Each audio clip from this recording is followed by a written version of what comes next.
I'm Dr. Jennifer Zelovitsky. I'm a medical doctor, a menopause specialist, and a mom to 2 girls. I have over 10 years of experience helping women deal with the biggest yet overlooked part of women's health, menopause and perimenopause.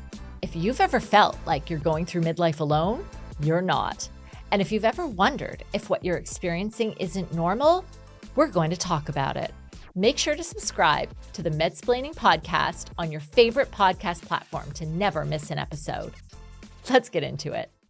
I'm so excited to share that the Perimenopause Power Plan is officially open for enrollment.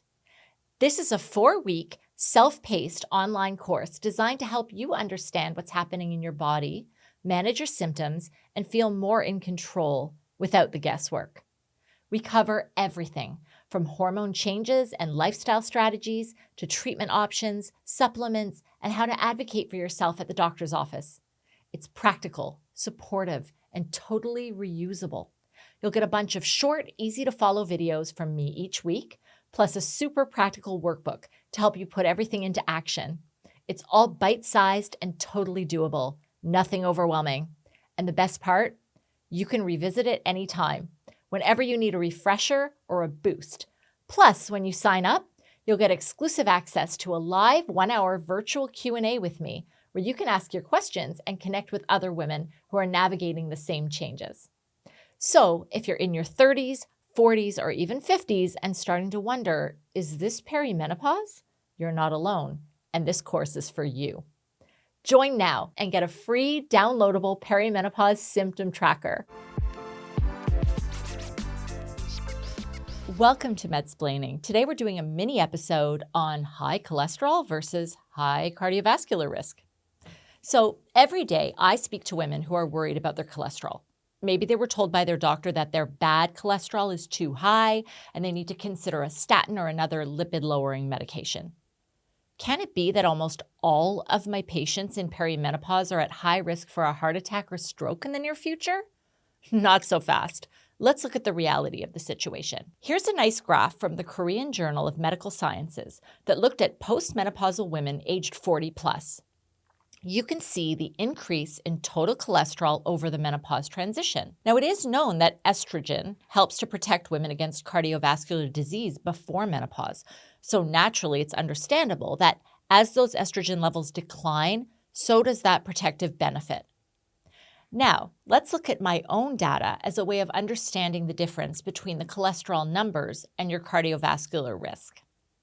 Here are my most recent cholesterol levels. My LDL, or bad cholesterol, is pretty typical of my patient's levels, but my triglycerides and my HDL, or good cholesterol, are normal.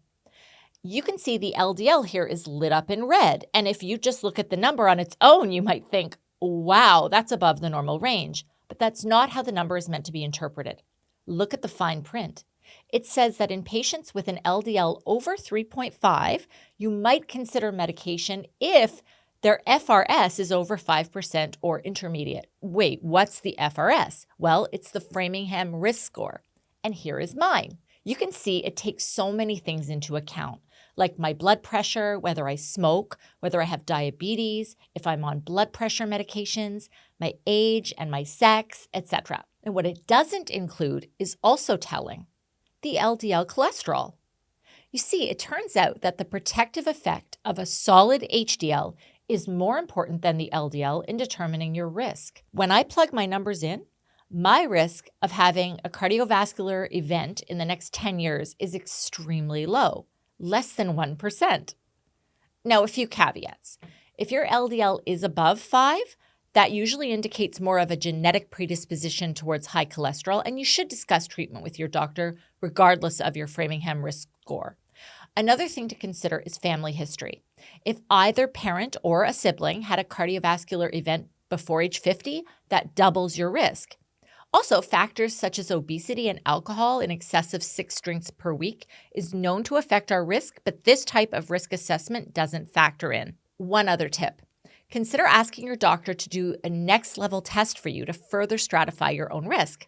I asked my doctor to send off an LPAA test, which is an inherited protein on the LDL cholesterol that indicates how sticky or how likely to form plaques it is. So because my LPAA is low and my Framingham risk score is less than 1%, I can safely defer the use of any medication and continue with the lifestyle choices that minimize my risk. You know the ones, we talk about it all the time.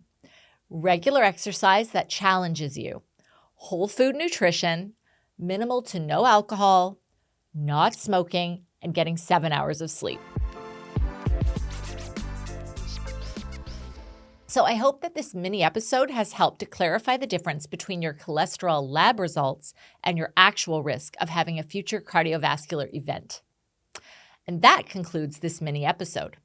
Remember to like, subscribe, and follow us on your favorite podcast platform. Follow me on Substack, and while you're at it, find Medsplaining on Instagram, YouTube, TikTok, and Facebook so you never miss an episode. We'll see you next time.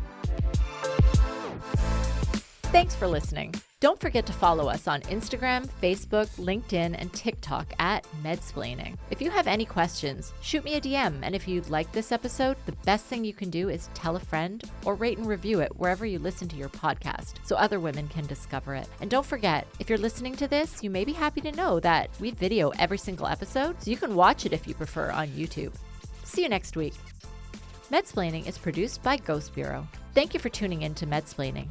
While we strive to provide accurate and insightful information, this podcast is not a substitute for professional medical advice, diagnosis, or treatment. The opinions expressed by our host and guests are their own and should not be interpreted as medical advice. Every individual's health situation is unique, and it is crucial to consult with a qualified healthcare provider regarding your specific concerns and conditions. Additionally, any links, resources, or references mentioned in our episodes are provided for informational purposes only and are not sponsored by Medsplaining.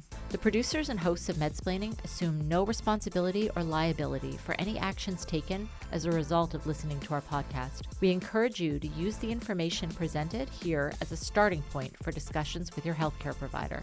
Information and references are subject to change based on scientific evidence as it evolves over time. The hosts and producers of Medsplaining are not responsible for future changes to the information and references and assume no obligation to update based on future developments. Remember, your health and well-being are paramount. Thank you for listening, and we look forward to exploring more topics in women's health with you in future episodes.